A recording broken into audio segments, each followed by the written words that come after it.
Clearing mucus out of my throat so I can narrate for all you folks. Clearing mucus out my throat so I can narrate for you folks. Okay, welcome back to part 2 and the final part in the lawnmower that is trying to kill me. You will find out at the end what it did to me, both physically and mentally. Yay! But in all seriousness, I kinda still love it, obviously. It's still very joyous.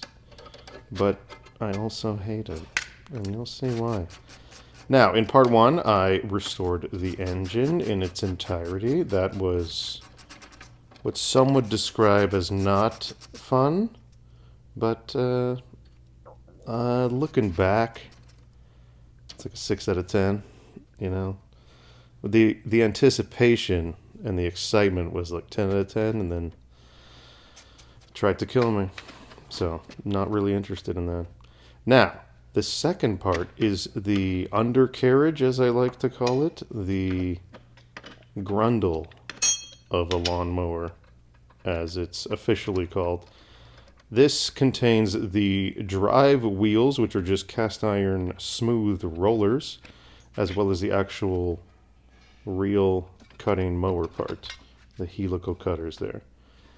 First, I shall tackle this part exactly, which is the Roly Boy 7000. Now, I'm still deep into my investigation of whether somebody touched this, as in restored this previously, and I think they did. They did like a decent job in the sense that like they took parts off and spray painted them and put them back on. But the fasteners are all different shapes and sizes and in different arrangements, so either those were quick repairs over time or just some weird restoration attempts. I'm not entirely sure. Now, these rollers obviously don't have a lot of grip, and in my research, I have found that later models of this, which were called the Coldwell Cub, had more kind of ridged for your pleasure rollers with like kind of extra grip. I'm assuming these ones were initially thought of just to like flatten the grass as you mow, but I don't really know. Nobody knows. Once again, everybody who knows is dead, so it's kind of difficult to piece together the reasons for anything. Luckily, though, in my disassembly, I didn't find too many critically broken parts, at least so far. You'll see. Don't you worry. Now, I do have a little tangent I want to go on, and it's related to the fasteners here. These are super cool fasteners, okay? These don't exist anymore in any way. These are massively oversized nuts and bolts in the sense that they're wider, they're taller, they are shaped with a little bit of a dome on one side and completely flat on the other side, so there is a specific way they have to go on, and I love them so much. It's a style and an aesthetic that you can't really get anymore.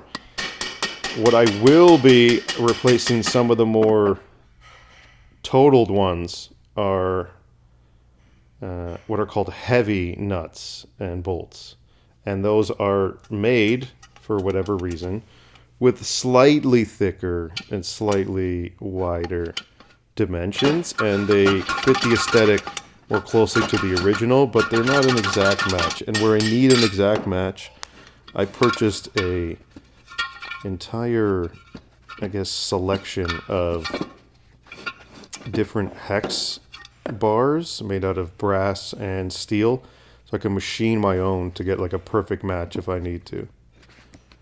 But you can't really get them anymore, and the places I did find that make new ones, they're insanely insanely expensive.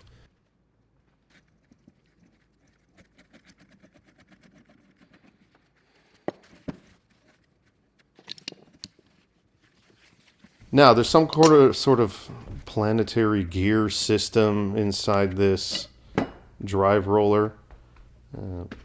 That was kind of cool to discover, but it was very annoying to get apart. The rust kind of prevented me from doing that because this shaft is just so worn. It's just absolutely ridiculous. But I do want to clean it up at least first to see what we're dealing with here, because everything's kind of covered in this weird oily grease. That was before I sprayed penetrating oil all over it. And this roller shield, I'll call it, has a hole in it, unfortunately. So that's going to have to be fully replaced. And based on the photos, I'm not entirely sure it was ever painted. That might have been a new addition. There also weren't a lot of these made. So it's possible there's a lot of variation in each and every one. I don't know, though. But we're going to dunk it into the evaporist, as always, to kind of expose the original paint, if there is any, and just do a quick clean. And out of the evaporist is like a really nice, bright green. There seems to not be any primer, but I'm still not entirely convinced this is the original color. But anyways, this brass part acts kind of like a pillow block bearing, like a modern day pillow block bearing.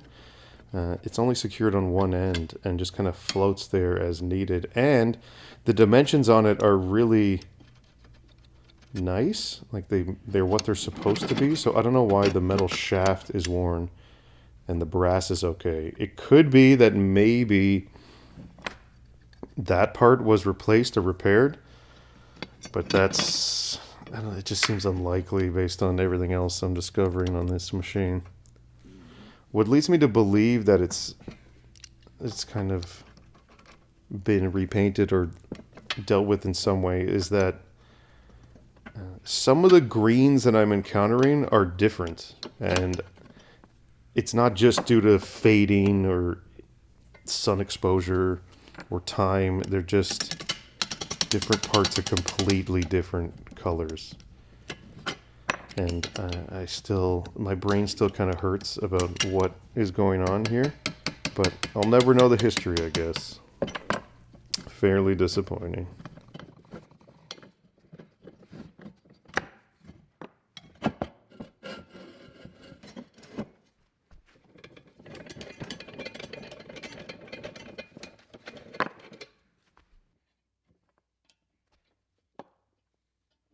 And here you can see that difference very slightly in the thing that looks like a cup holder, which is actually for an oil can. It's like a more bluey green than the other green. Don't know what that's about. You can see that very clearly here. More turquoisey, you know. Maybe I'll figure it out one day. I don't know. But there is no paint under it, which is suspicious. And even this brass tag is too dented to be originally there without being repainted. It seems odd to have a super dented brass tag and not have any paint scratches around the dented areas. You would assume that the dents were from impacts, which would also scratch paint, because if they're denting metal, they can easily scratch paint. So it's odd. There's oddness. Great oddness. Not really sure. This whole mechanism is going to control the two clutch systems that engage the cutter and the drive roller. So unfortunately, the actual long rods that I'm pulling out here are fairly pitted and bent and all weird. So I'm going to have to remake those because it's just not going to function properly at all. And this handle is somehow put together. I gotta discover that after. Now, underneath this brass tag, there is paint of a color that is probably what it's supposed to be. And it's this like emeraldy green that is probably the closest to the original color that I'm going to encounter, because it hasn't been faded. Nothing has been going on with it. It's just weird. You could even see the difference in the green here. See how it's where I was hammering, it's a little more blue. Under here it's a little more green. It's a whole mess. This could have just been sprayed with a spray can of like John Deere green at some point in its life. But since all the photos are in black and white on your magazines and stuff like that, it's just never going to be figured out. Also, trying to figure out how this is attached was insanely sneaky. I was like just destroying myself getting this out.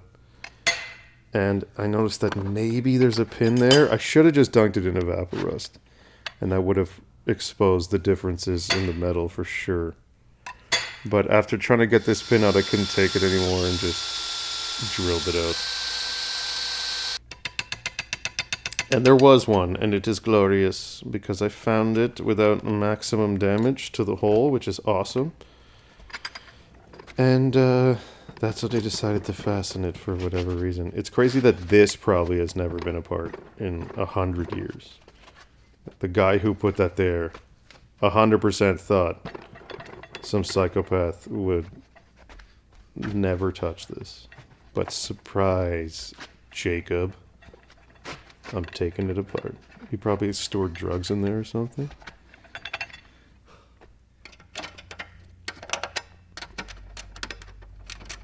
Now, here's an example of completely weird, different fasteners from who knows where, along with a really cheap-looking cover. I don't know if that's original. These two fasteners are completely different. There's a lot of, like, weird stuff. And then it's painted under here. So some places don't have paint under parts. Some places were painted and then parts were put on top. Nobody knows. Now on to the actual cutter mechanism section of the mower. The front wheels, which I'm adjusting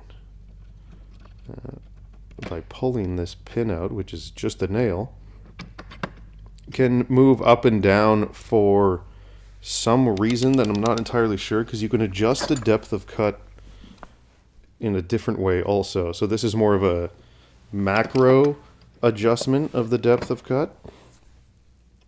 And I'm not exactly sure how low or as high as you can go, but it's got to be pretty low. Anyways, that adjustment is there. This drive roller here, made out of some sort of softer wood than I would want, is obviously going to need to be replaced. But there's also 4 holes or 3 holes in that part that allow for further adjustment on the height of the cut, or just generally how it seems to function. A lot of adjustment ability in this. This was an expensive machine at the time. This is equivalent to about $7,000 currently in 2024. So that's a pricey one. And here we have painted fasteners. If you've noticed, that's also a difference. Don't know. Nobody knows. Once again, everybody's dead.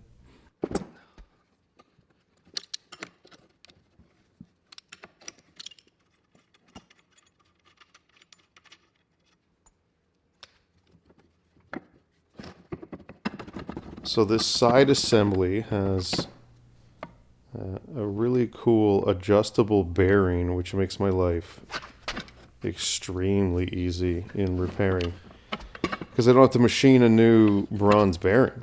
I can just tighten it up and everything's fantastic. And that must have been just an expensive addition, but very welcome.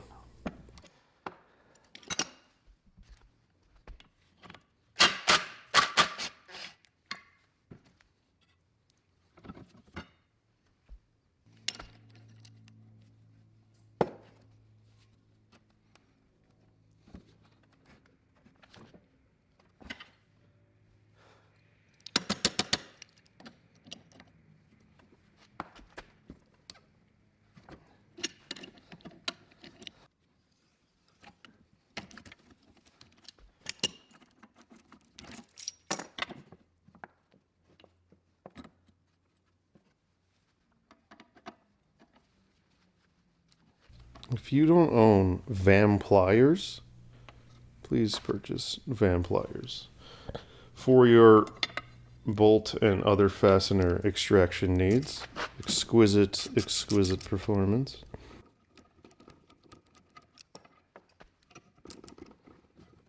Now what I'm taking off right now is actually the blade that the helical blades essentially shear against in order to cut the grass. So it'll be very important that I make sure this is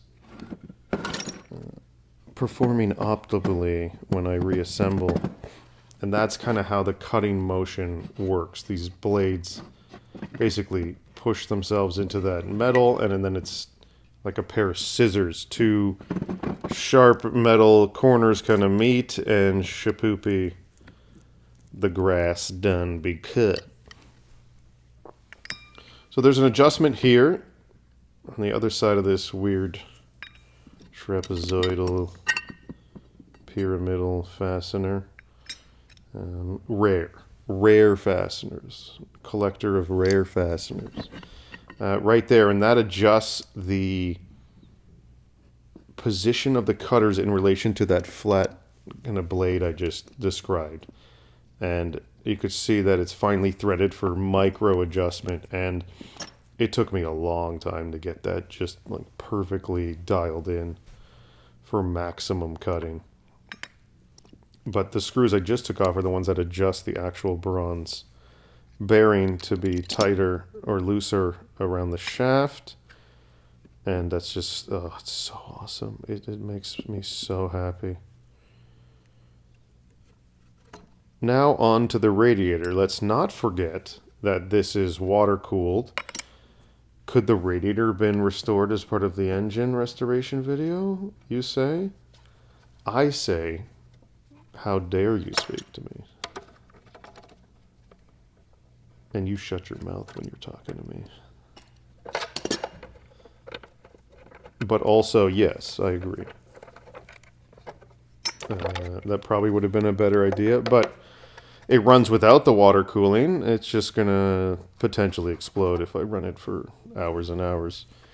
My biggest concern, obviously, is that there's leaks all over the place with this radiator. And then I'm soldering like a psychopath, chasing that down for hours. But I guess we'll find out by the end what actually happens. It's not the most exciting, but you can kind of see like a crack emerge there, kind of on the left of that pipe, where it meets the radiator water cooling area. Concerning, okay? Concerning. But what's crazy is that this is just pure water radiator. So it was always going to just get completely roasted with rust. Truly, nothing else was developed at the time. It was just pure water. Now, the wheels don't need, to have these bronze bushings replaced, but I'm going to do them because they're super loose, and I feel like it deserves it, but I don't know. It's not the high-speed vehicle, I wonder what the top speed is. Like, can I drive it through the drive-thru? I don't know.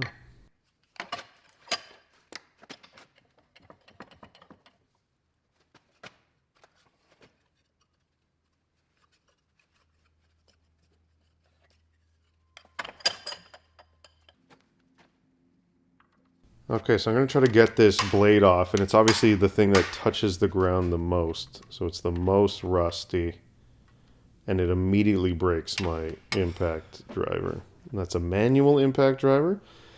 So I get angry and don't want to deal with it, so I will deal with it after I sandblast it and heat it up 1,000 times. And I could have dunked in the evaporator, but it didn't fit. Standards of life.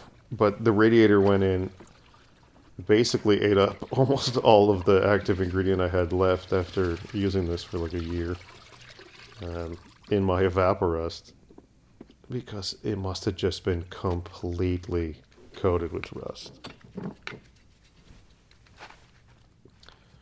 Now we apply the paint stripper, and here is when I definitively discover the secrets of the paint. And you will see. Now, out of the evaporust, it's taken off some of the paint because there's probably rust underneath it. And then when the rust dissolves, there's nothing for the paint to attach to anyways. But now that I'm taking the paint off, we discover a repair on one of the fins of the fan underneath the current paint color. So there's no way that was from factory. Therefore, the color is not original. And I am the Sherlock Holmes of antique lawnmower restorations. You're welcome. Thank you, thank you. I am the true specified genius.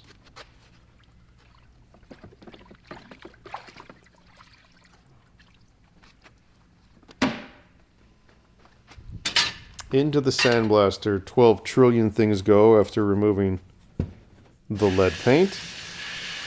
All of it was lead paint, so the restoration was done at least 30, 40 years ago. And I try not to breathe lead as much as humanly possible. Now, after a little sandy boy and some heat and more sandy boy, this is actually coming out nicely now. It's mostly the heat doing the work here. The penetrating oil is just nice to have after it actually gets loose. It just comes out nicely. And you can kind of see there's just like still so much rust underneath that. I don't know if I'm going to replace that blade or just sharpen it. It's probably okay. Also exposed after sandblasting was this nice crack. It doesn't go all the way through, but it probably gets really close. But I'm just going to burn out the poison inside and just braze it. It's not like a major deal. I don't think this will hold totally fine. Most of the stress is not on this part. This is the holder for the wooden roller. This is going to get a glorious bronze bushing because the original hole that was left in there by the whack roller was just destroyed. I have no idea what somebody did there. It's just insane. So that gets a replacement. The wall's getting pretty thin there, but it thickens deeper inside, so it should hold. And now these are going to get the exact same treatment. These are oil light bushings that I'm going to put in. So they're impregnated with oil already. And you can further impregnate them more if you want. But I'll douse everything in oil and we're going to get nice tolerances.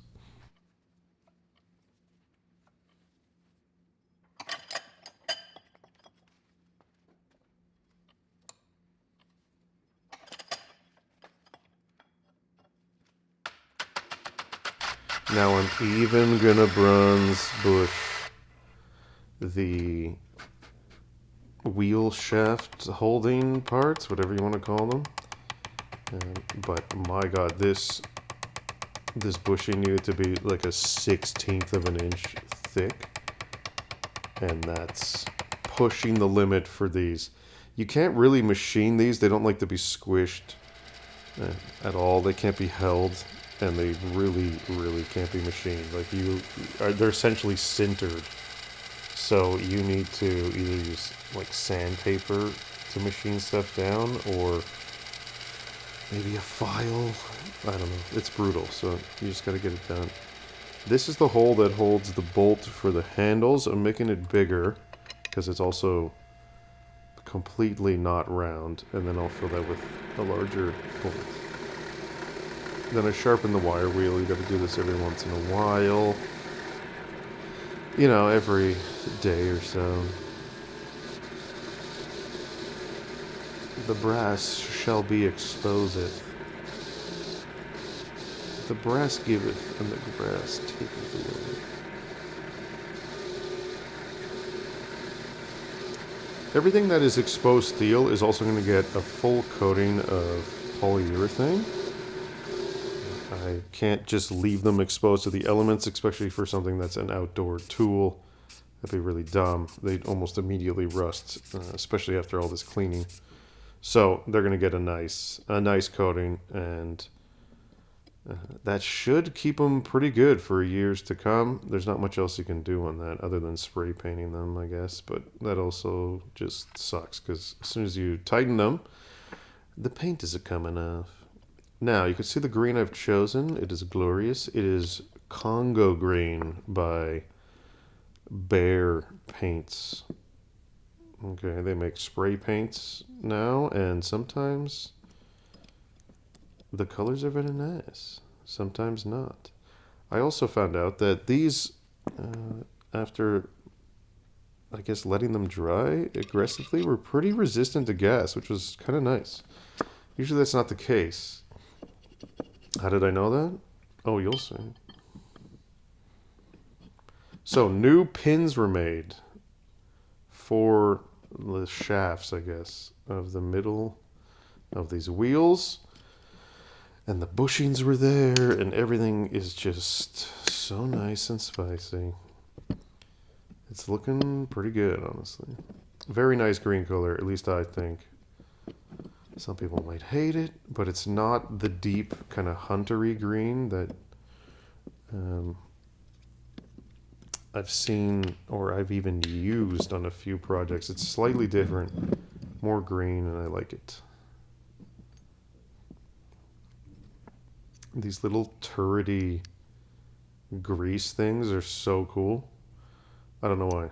They fascinate me. That's why they're called fasteners.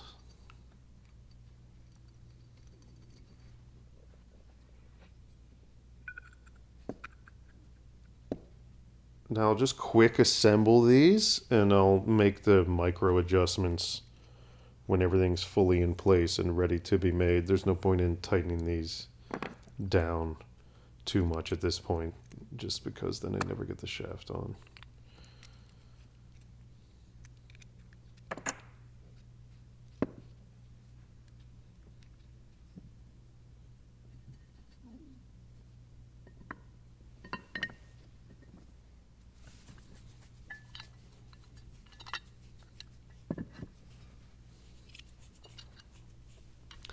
You could see there where if you turn that square fastener, it just micro adjusts back and forth on the blade cutter, and I'll have to get in there with like a wrench to make that adjustment as necessary, but it's very convenient. Thank you. Thank you, Jebediah, or whoever designed this. Well done.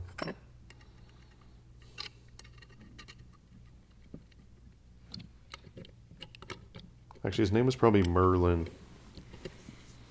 Or like Cleon.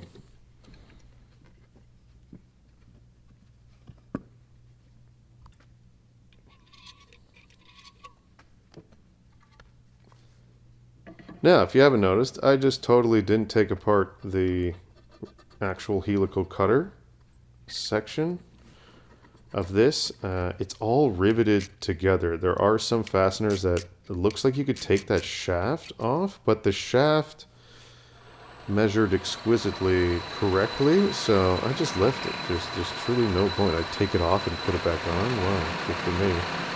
It'd be pointless, and I'd probably break it because those castings look kind of fragile and thin, and they're very crucial to functioning, so you have to make an educated choice about what you're going to touch and what you're not going to touch. And I'm not going to touch. So, completely clean, completely derusted, sandblasted, everything, and just repainted, but just not fully taken apart. Which is why I'm unsubscribing to my own channel now.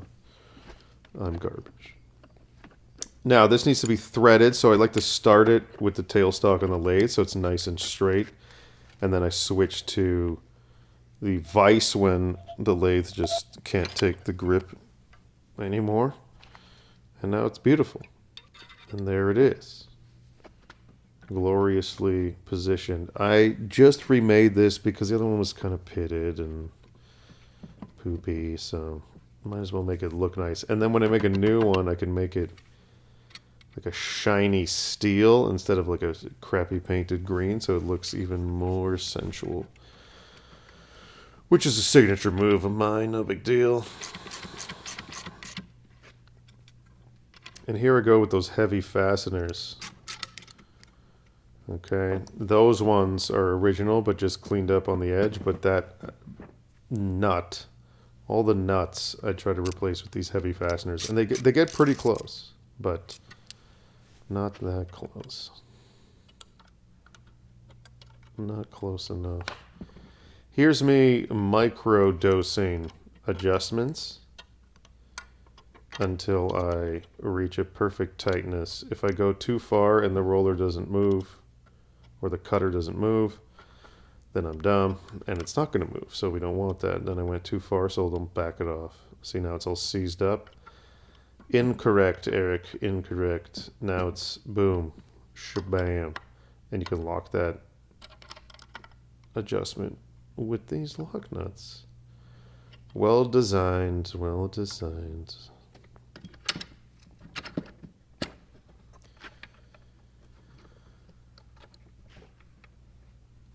Now I tried to remake these pins off of the actual unit, and I got pretty close, but I just ended up finding that it was easier to just hammer them into shape on the actual shape that they need to be hammered into.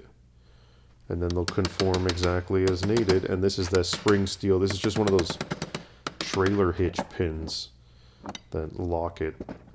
I forget what they're called, but my brain doesn't even know my own name anymore.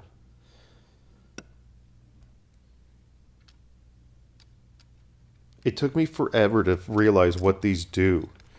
These little floating, super loose guards, and they are almost like a suspension that allows kind of the front cutter to move separate of the roller by just a little bit. And they need to be that loose because that's apparently the function. And they also allow you to positionally separate the distance from the roller and the cutter if you wanted to tighten or loosen these chains. That's essentially how you set the slack on those, is you separate the distance from the cutter and the drive rollers. Very interesting. Never would have thought of that, but that's truly the only way that it's going to function. It just seems like the whole machine is held by a washer. You've never seen a screwdriver mate with a slot like that. So, I'm keeping the original cutting blade, replacing the fasteners with modern, sensual stainless, and replacing the roller with a brand new hardwood roller, not a softwood roller. And it's looking exquisite. This little spring holder is clearly part of a repair, but it's too cool. It's way too cool. There's also a repair in the cover that covers kind of the whole machine under the engine, and it's super cool. So I'm leaving that. It's all like brass and riveted. So that kind of stuff is staying. What am I going to do? It's too sensual. I can't not do it. They made it better. Also, speaking about better, this fan is red. You're welcome. Because I've entered a Christmas vibe. And when I'm mowing, I'm thinking about Christmas like everybody else. So logical. But yeah, the red's just for style points, I think. And surprisingly, the radiator doesn't leak. Can you believe that? It does not even leak. So whatever soldering monstrosity that was discovered and looked horrendous was actually fine. So yay, super yay, because that could have been a complete nightmare.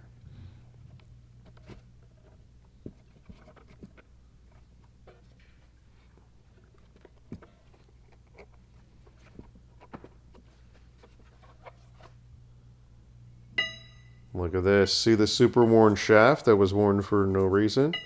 In parts that didn't even make sense. Why the brass would wear into the steel more than the steel wore into the brass. Nobody knows. But a whole new shaft had to be machined by the people who helped me make the wrenches.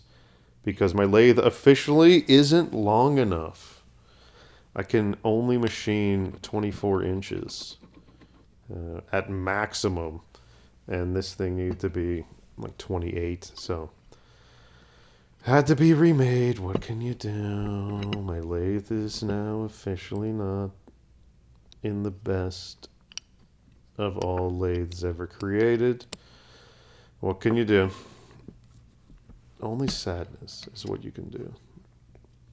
Regardless, it is glorious now. A CNC lathe really just puts my entire life to shame. Spits it out in 5 seconds. Perfect tolerances.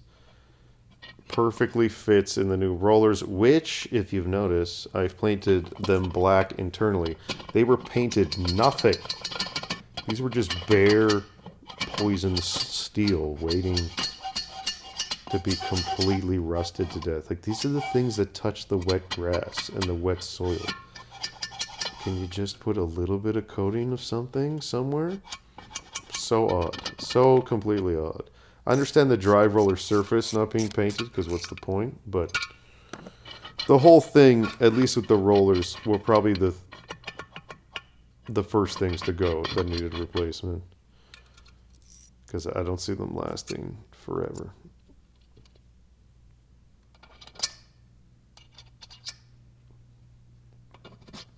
Look at that.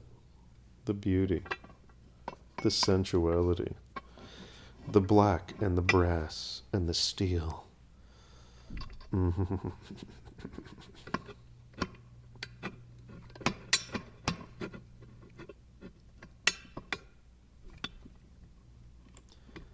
Now, see this square bolt?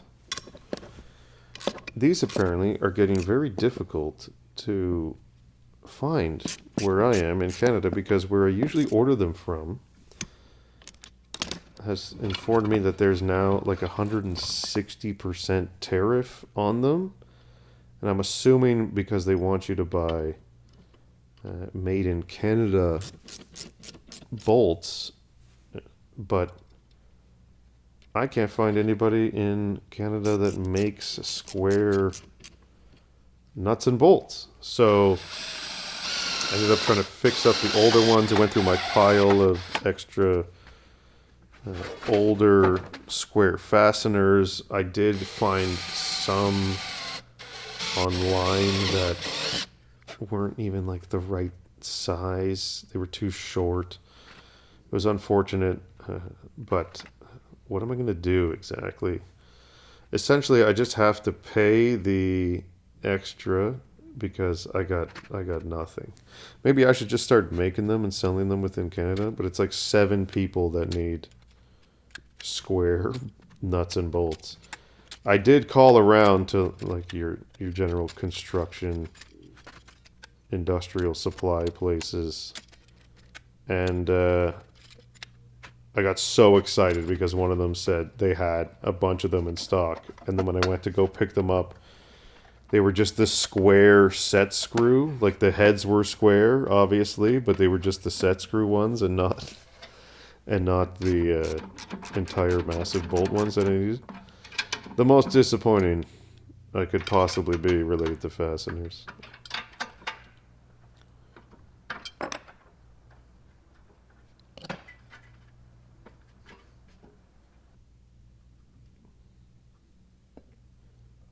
Now, the keen observers will notice that these used to be Woodruff keys, so like half semicircle is I guess a semicircle. A half semicircle is what?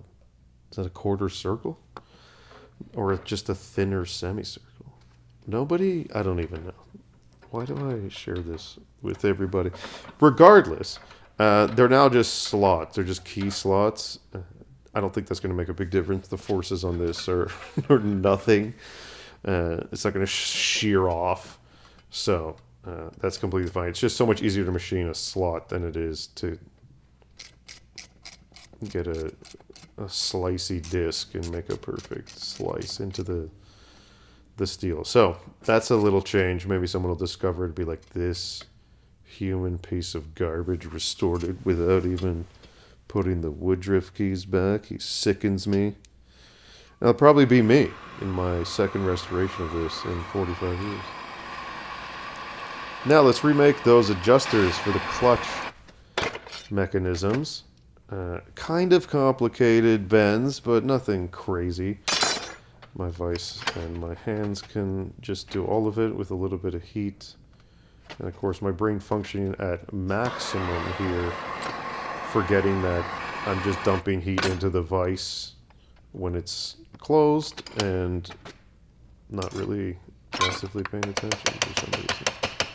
I kind of wish I had one of those pipe bender things, but I know the setup on that is just going to take me forever. This is so much easier. And I can get almost precisely the exact same shape otherwise. Vicesaredope.com.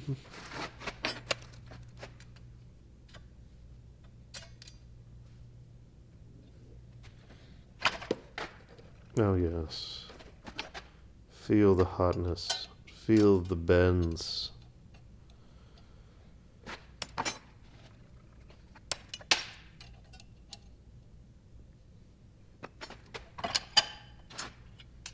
Look at the skills of bending. Okay, is it precisely the same? Almost. And almost the same is my middle name. This was fun. I rarely get to do this. But once threaded, I just launched it. And it still held on. Sometimes even I'm impressed by the ranches.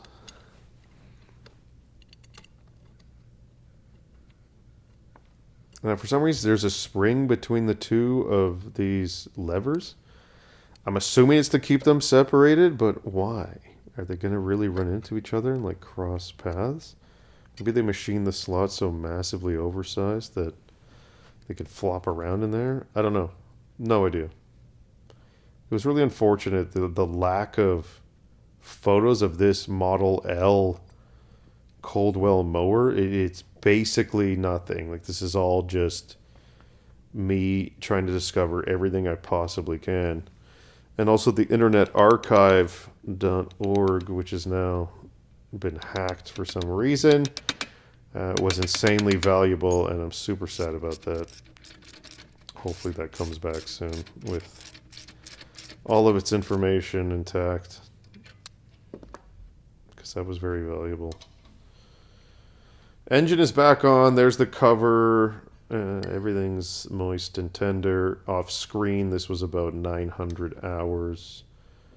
Very annoying. There's not a lot of room under there to fasten things. It's a lot of crawling around. But you don't need to see that. Only I do.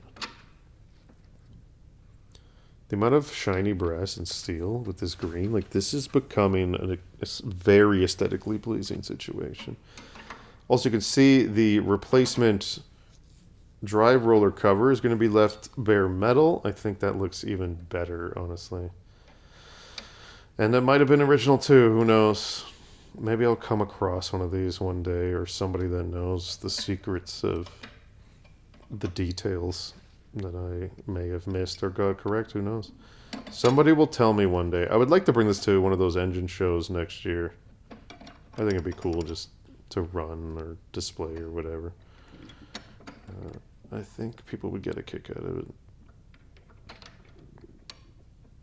Back on are the adjuster arms to the clutchy boys, and they can be adjusted gloriously, which is really cool, by essentially messing with these screwed on arms.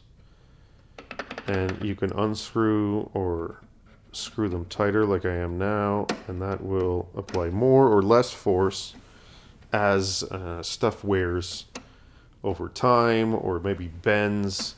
Maybe that's how the original one bent, but I also added extra thread length for more adjustment if needed. Probably completely unnecessary, but getting these perfectly lengthed out, as they say professionally, is important. Because if I did it too long, then they would never adjust properly and always ruin everything.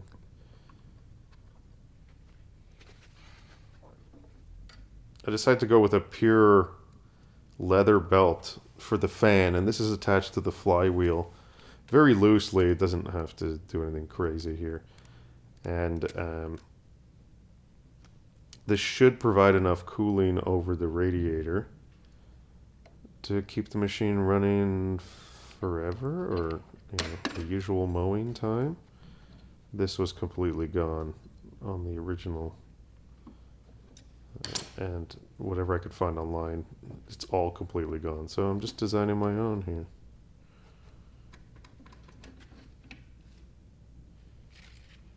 Now, sharpening these was interesting. It's kind of lapped in. I used a grinding compound for hours. I used a heavy grit grinding trying to get most of it done, but now it shears and slices the paper right off beautifully. And that should slice the grass beautifully. If not, I can get either more grinding compound in there and sharpen it further, or just adjust the cutter to essentially force itself more into the cutting surface, and then we're good to go. And you can also adjust left and right side of the cutter in case it's not level and it's kind of cutting heavier on one side than the other. As long as you don't hit some stones, you should be okay, I'm assuming.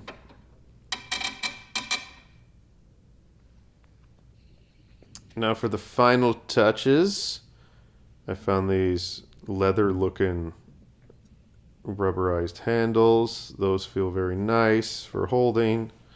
There's not maximum adjustment in there, but whatever. And the brass tag goes back on. That gets salvaged and saved forever. We're not losing that history. And we're gonna go. And this is the exact moment that I've been waiting for my whole life.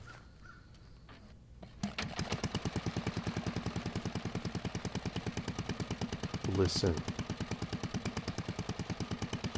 Look at that fuel line. You think that's ridiculous? It should be better? Go look at other photos of this thing. The very few that are there, they're all ridiculous. It's just the way it was. Look at that speed.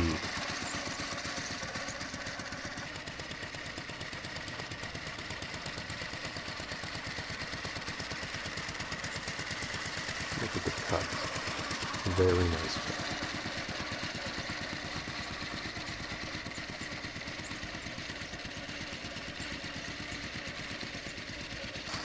Look at the swagger. Look at the power it has. They see me rolling.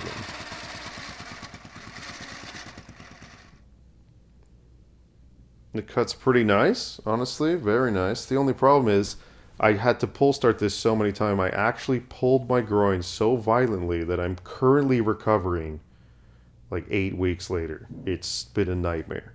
So thanks, Lawnmower, and thank you for watching another video by Hand Tool Rescue. See you guys in the next one. Later.